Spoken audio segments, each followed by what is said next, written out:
Welcome to all in this channel Study with VI. I am Amit. So dear friend, we will study about preamble of Indian Constitution.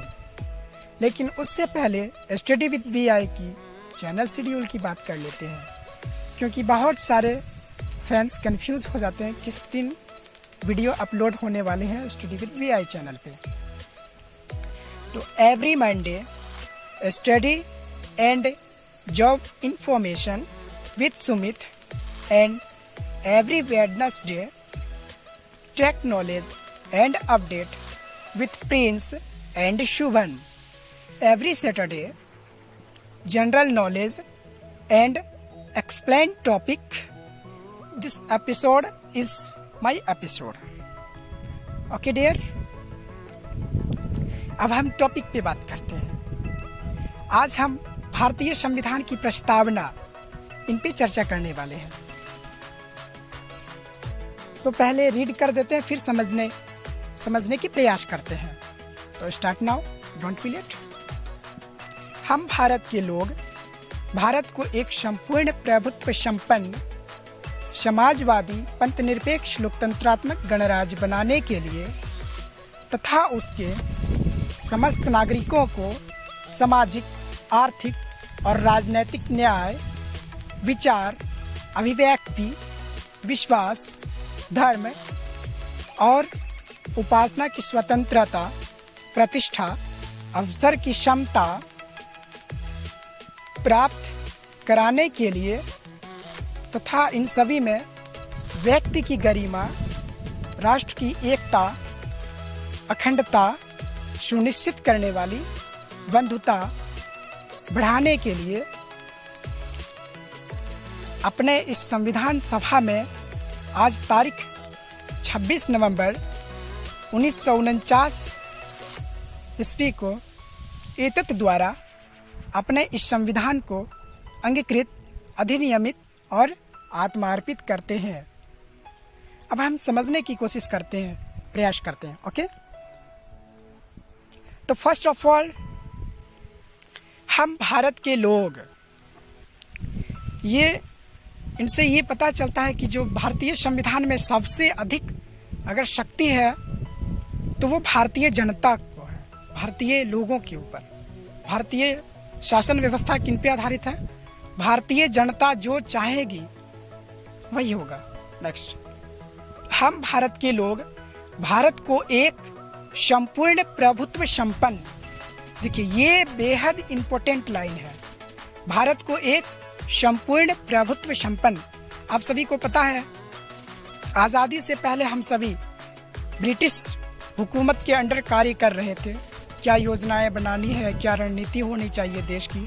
लेकिन अब जब ये संविधान लिखा जा रहा था तो ये इसमें डिक्लेयर किया गया है कि भारत जो भी नीति बनाएगा या भारत जो भी कार्य करे वो खुद पे इंडिपेंडेंट होके, स्वतंत्र होके वो खुद फैसला ले सकता है। जैसे हमें अमेरिका से दोस्ती रखनी है, हमें अमेरिका से मित्रता करना है, या फिर हमें किनके साथ बिजनेस करना है, जिस प्रकार से भी संबंध हैं वो हम खुद डिसाइड करेंगे। वो भारत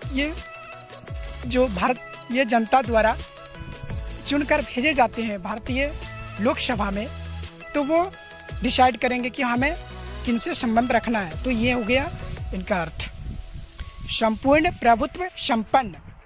आगे क्या? समाजवादी पंथनिरपेक्ष लोकतंत्रात्मक। ये बेहद इंपॉर्टेंट लाइन है। समाजवादी अर्थात ऐसा नहीं है, भारत ऐसा नहीं है कि सिर्फ पूंजीपतियों की बात करता है या फिर जो बेहद हाई कैटेगरी के लोग हैं, बिल्कुल नहीं।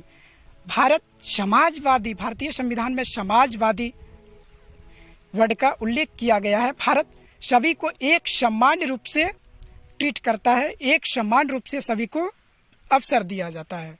ओके, नेक्स्ट देखते हैं।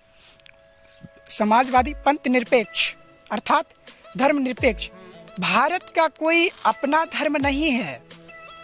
ये बेहद ही इम्पोर्टेंट वर्ड ये कहा गया है, क्योंकि आप समझ सकते हैं, जिस देश में 82% से ज़्यादा हिंदू आबादी हो, उस देश का कोई अपना धर्म ना हो, ये सिर्फ भारत ही कर सकता है। ये जज्बा होनी चाहिए ये कोई देश में ऐसी बड़े कारनामा करने के लिए।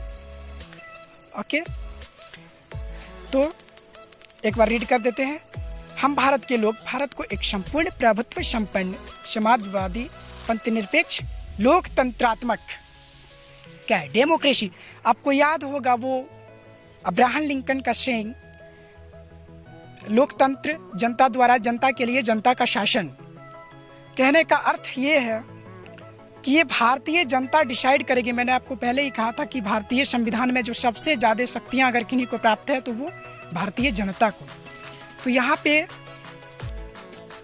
ये है कि जो भी फैसले करे, भारतीय शासन व्यवस्था को जो भी संभाले, जो भी भारतीय सत्ता में हो, वो किनके द्वारा तय किया जाएगा? वो भारतीय जनता के द्वारा।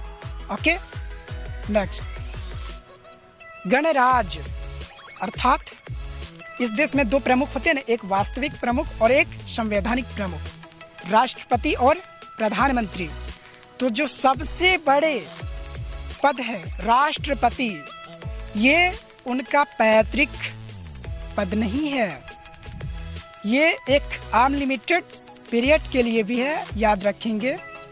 गणराज्य, ये भारतीय राष्ट्रपति जो भी होंगे एक लिमिटेड टाइम के लिए होंगे और उनका कोई पैतृक पद नहीं है। ऐसा नहीं है कि अभी अगर भारतीय राष्ट्रपति RN कोविंद, रामनाथ कोविंद है तो आने वाले दिन में जो है उनके बेटे भारत के, उनके राजकुमार भारत के राष्ट्रपति होंगे। बिल्कुल नहीं। रामनाथ कोविंद जैसे फॉर एग्जांपल 5 साल के लिए, आपको पता है ना, अनलिमिटेड टाइम लिमिटेड किया गया है कि 5 साल के लिए भारतीय राष्ट्रपति को निर्वाचित किया जाता है बाय इलेक्शन। तो दोबारा आ सकते हैं, वो दोबारा भी राष्ट्रपति हो सकते हैं, लेकिन बाय इलेक्शन। ओके, तो हम भारत के लोग भारत को एक संपूर्ण प्रभुत्व संपन्न समाजवादी पंथनिरपेक्ष लोकतंत्रात्मक गणराज्य, अब यहाँ से देखते हैं, बनाने के लिए तथा उनके समस्त नागरिकों को, जो भी सिटीजन्स हैं यानी हम सब समस्त नागरिकों को सामाजिक, आर्थिक और राजनैतिक न्याय, ये बेहद ही इम्पोर्टेंट है कि भारत एक ऐसा स्टेट है, क्योंकि भारतीय संविधान में कहीं भी कंट्री का यूज नहीं किया गया है। भारत एक स्टेट है क्योंकि भारत एक राज्यों का संघ है। एक जिस प्रकार एक क्रिकेट टीम में एक कैप्टन को बनाया जाता है टीम को इकट्ठे रखने के लिए, उसी प्रकार भारत एक राज्यों का संघ है। अनेक वेशभूषा के बावजूद, अनेक भाषा के बावजूद, अनेक संस्कृति के बावजूद भी भारत एक ऐसा स्टेट है जिसको सभी राज्यों को अपनी एकता के सूत्रों में बांधे रखता है। तो यहाँ पे क्या बात है? सामाजिक, आर्थिक और राजनीतिक न्याय। यहाँ पे हर सिटीजनशिप को, हर व्यक्ति को किसी भी प्रकार से न्याय से वंचित नहीं होंगे। आगे देखते हैं डियर। फिर क्या? विचार, अभिव्यक्ति, विश्वास, धर्म। ये क्या? विचार, अभिव्यक्ति, ये आप पढ़े होंगे मौलिक अधिकार, राइट टू फ्रीडम में भी ये है, आप अगर पढ़े होंगे तो। विचार, अभिव्यक्ति, कोई भी भारतीय, कोई भी नागरिक, उनको जो लगता है विचार रखने चाहिए भारतीय सरकार के प्रति या पर्सनल व्यू जो भी है, वो स्वतंत्र है अपने विचार रखने के लिए, अपने विचार प्रकट करने के लिए। जो वो जिस प्रकार हो, वो प्रेस कॉन्फ्रेंस हो, आप न्यूज़ रूम में जाएं, टेलीविज़न, आकाशवाणी, जिस माध्यम से आप अपना विचार प्रकट करना चाहते हैं वो कर सकते हैं। विश्वास, धर्म, आप कोई भी धर्म अपना लें। मैंने पहले ही कहा था ना कि भारत का कोई अपना धर्म नहीं है। आप कोई भी धर्म अपना लें, भारतीय संविधान आपको वंचित नहीं करेगी। फिर क्या है? और उपासना की स्वतंत्रता, प्रतिष्ठा। उपासना की स्वतंत्रता प्रतिष्ठा। अर्थात आप कोई भी ईश्वर, कोई भी भगवान का पूजा करें, आपकी ये स्वतंत्रता है, ऐसी भारतीय संविधान में वर्णित है। अवसर की क्षमता, आप आर्टिकल 19 में पढ़े होंगे, राइट टू फ्रीडम। अवसर की क्षमता, भारत के जो भी नागरिक हैं, भारतीय सिटीजन्स, सभी को सामान्य अधिकार की बात की गई है। कोई ऐसे व्यक्ति नहीं, कोई ऐसे नहीं है कि कोई पूंजीपति है तो उनको थोड़ा ज़्यादा अधिकार मिले और कोई तबके वर्ग के हैं तो उनको कम मिले, बिल्कुल नहीं। अवसर की क्षमता, इन सभी में क्या फिर, और इन सभी में व्यक्ति की गरिमा, राष्ट्र की एकता और अखंडता। व्यक्ति की गरिमा, ऐसा भी किसी भी प्रकार से ना हो जिससे भारत में भारतीय नागरिक को किसी भी प्रकार से प्रताड़ित किया जाए। बिल्कुल सभी को समान रूप से अपने कानून और अपने रहने का अधिकार है भारत में। एकता और अखंडता, व्यक्ति की गरिमा, एकता और अखंडता। पता है आप सभी जानते हैं, भारत एक ऐसा स्टेट है, क्योंकि हम यहाँ पे स्टेट ही यूज करेंगे। भारत एक ऐसा स्टेट है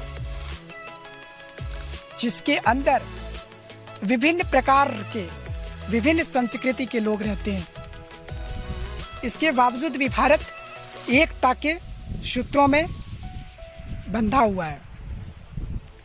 कहने का अर्थ ये हुआ कि भारत जिस प्रकार से अभी है, भारत की शासन व्यवस्था ऐसा हो कि कभी भी टुकड़े ना हो उस शासन, कभी भी कहते ना खंड ना हो, एकता अखंडता, खंड ना हो।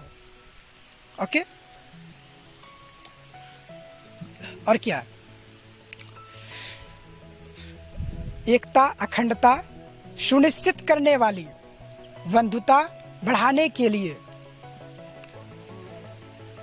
बिल्कुल भाईचारे की तरह एक दूसरे में। आप एक क्रांति हुई थी, फ्रांस राज्य की क्रांति 1789 में, आप सभी देखेंगे तो वहाँ पे 3 नारा फेमस हुआ था, स्वतंत्रता, समाजवादी और बंधुत्व। तो बंधुत्व भाईचारे को बढ़ावा दे, बिल्कुल एक दूसरे से मिल के रहे, बिल्कुल वापसी में कोई प्रॉब्लम ना हो।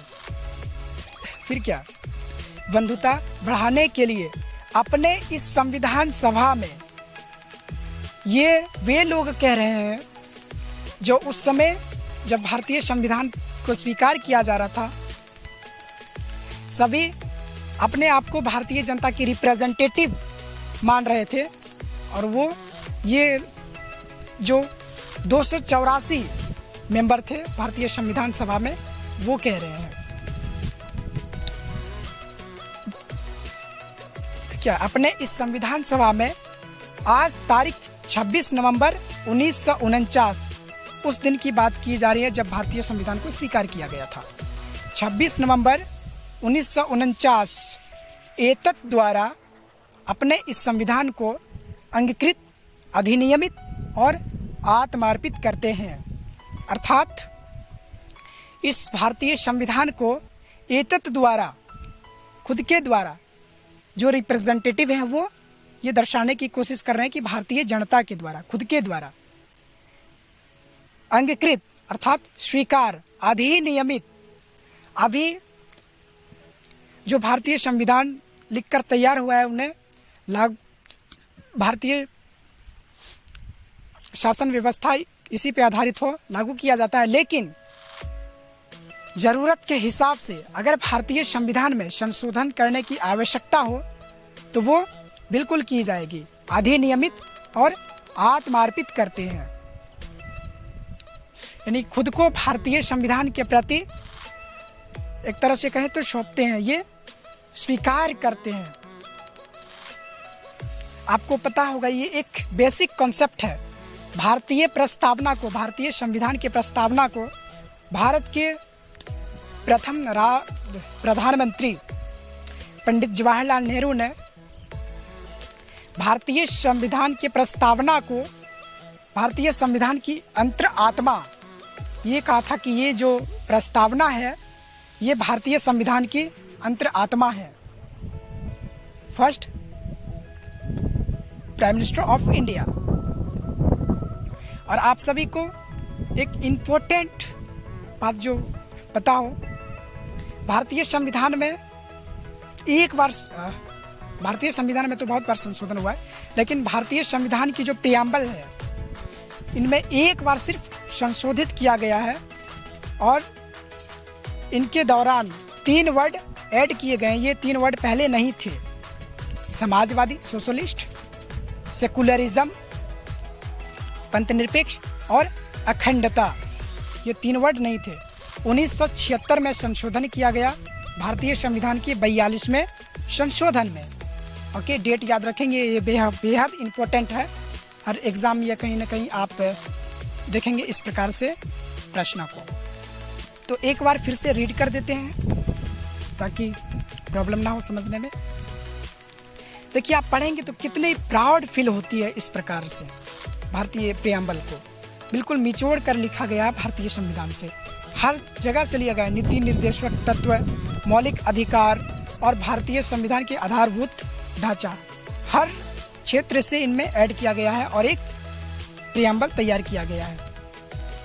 तो देखेंगे, हम भारत के लोग भारत को एक संपूर्ण प्रभुत्व संपन्न समाजवादी पंथनिरपेक्ष लोकतंत्रात्मक गणराज्य बनाने के लिए तथा उसके समस्त नागरिकों को सामाजिक, आर्थिक और राजनैतिक न्याय, विचार, अभिव्यक्ति, विश्वास, धर्म और उपासना की स्वतंत्रता, प्रतिष्ठा, अवसर की क्षमता, इन सभी में व्यक्ति की गरिमा, राष्ट्र की एकता, अखंडता सुनिश्चित करने वाली बंधुता बढ़ाने के लिए अपने इस संविधान सभा में आज तारीख 26 नवंबर 1949 ईस्वी को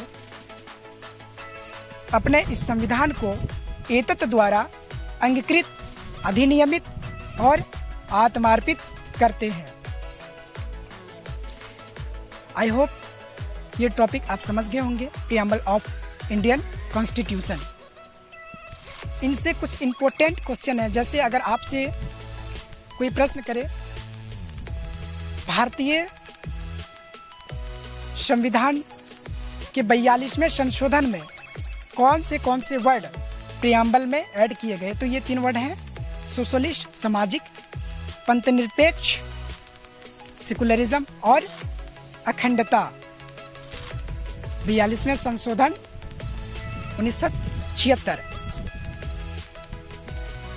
तो ये आज का बेसिक टॉपिक था। फिर मिलेंगे एक नए टॉपिक के साथ नेक्स्ट सैटरडे को। तब तक सब्सक्राइब करना ना भूलें। स्टडी विद VI आपका अपना YouTube channel. Thanks for watch.